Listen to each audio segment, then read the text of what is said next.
मैं अतुल सुभाष का पिता पवन कुमार मोदी बिहार पूसा रोड से बोल रहा हूँ। आज मेरे बेटे को बलिदान दिए हुए 3 महीना से ज़्यादा हो गया। अभी तक मैं न्याय की गुहार प्रधानमंत्री जी से, अमित शाह जी से, नीतीश जी से, लालू जी से, सभी से लगाया है, लेकिन अभी तक मुझे न्याय नहीं मिला। आज अपने न्यायपालिका की जो व्यवस्था है, न्यायाधीशों की जो रोल है, वो देखने में आ रहा है। 14 मार्च को दिल्ली में जज के घर से करोड़ों के तादाद में रुपए मिले। आज जज को क्या सजा मिली? उनका तबादला इलाहाबाद के लिए आदेश जारी किया गया कि नहीं किया गया, वो भी पूरा अभी तक फाइनल नहीं है।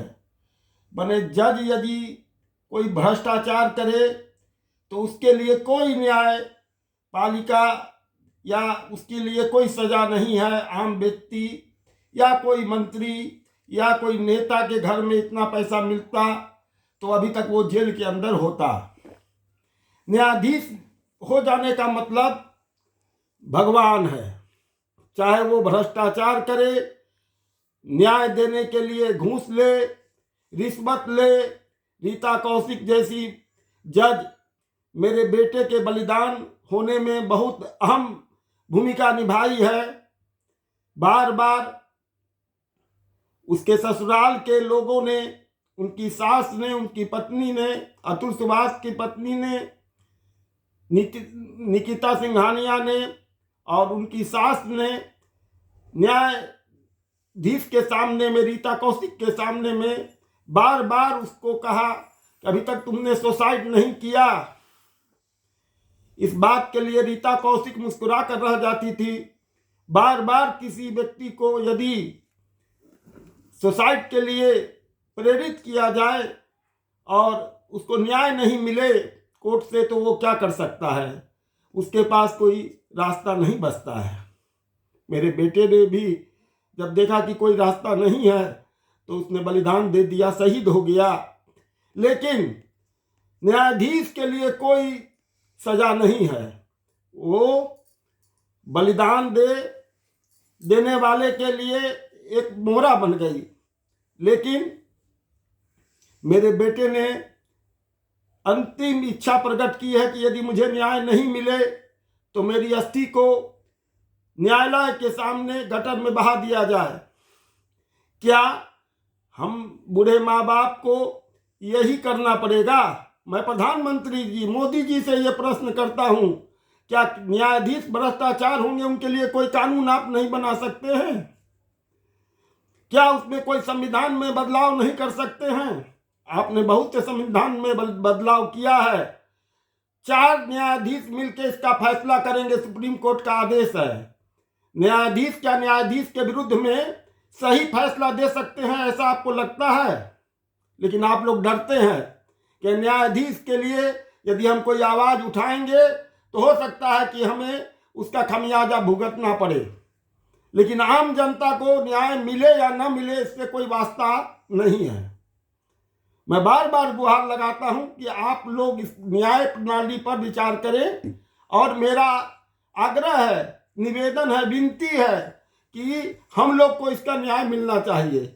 आज हमारा बेटा अपने बेटे की एक झलक देखने के लिए कोर्ट में गुहार लगाता रहा, लेकिन ऐसा प्रावधान है कि अपने बाप को अपने बेटे का मिलने देने के लिए कोई ऐसी प्रणाली नहीं है न्यायाधीश के द्वारा कि जो उसको नहीं मिलने दिया जाए। लेकिन रीता कौशिक ने कभी भी ऐसा आदेश जारी नहीं किया कि बच्चे को मिलाया जाए पिता से।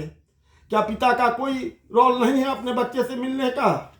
क्या कोई ऐसा नियम नहीं है? सब नियम को ताक पर रख करके न्यायाधीश ने और मेरे बेटे के ससुराल वालों ने इतना ज़्यादा टॉर्चर किया कि मेरा बेटा शहीद हो गया। और ये आवाज़ उठा के गया है। यदि अभी भी ये आवाज़ को यदि ध्यान नहीं दिया गया तो मैं तो देख रहा हूं कि इस 3 महीना में कितने लोगों ने इस सुसाइड किया है और आगे भी करेंगे। यदि आप लोग इस पर नहीं विचार कीजिएगा तो कौन करेगा। ऊंचे ओहदे पर बैठे हुए राष्ट्रपति हैं, उनसे भी मेरा निवेदन है कि आपके द्वारा कम से कम इसमें पहल होनी चाहिए और न्यायाधीश जो भ्रष्ट हैं उनके विरुद्ध में कानून जारी किया जाए। उन्हें भी वही सजा मिलनी चाहिए जो एक आम जनता को मिलती है। क्या वो जनता से अलग हैं? नहीं, जनता ही है, मनुष्य ही हैं, तो वो भगवान तो नहीं है। हम लोग तो भगवान मान के उनके गुहार लगाते हैं न्यायाधीश से, लेकिन वो भ्रष्टाचार में लिप्त हो करके और न्याय देने से वंचित हो जाते हैं। इसलिए मैं बार बार इसके लिए आप लोग से विनती करता हूं कि आप लोग इस पर ध्यान देके इस पर विचार करें। न्यायाधीशों के ऊपर मत छोड़ें कि न्यायाधीश का ही आप लोग इसका फैसला करें। कभी भी आपको उसका दूध का दूध और पानी का पानी वाला फैसला नहीं मिलेगा, ये मैं जानता हूं, जब तक ये आप लोग इस पर नहीं ध्यान देंगे। यही बात कह के मैं अपनी बात समाप्त करता हूं।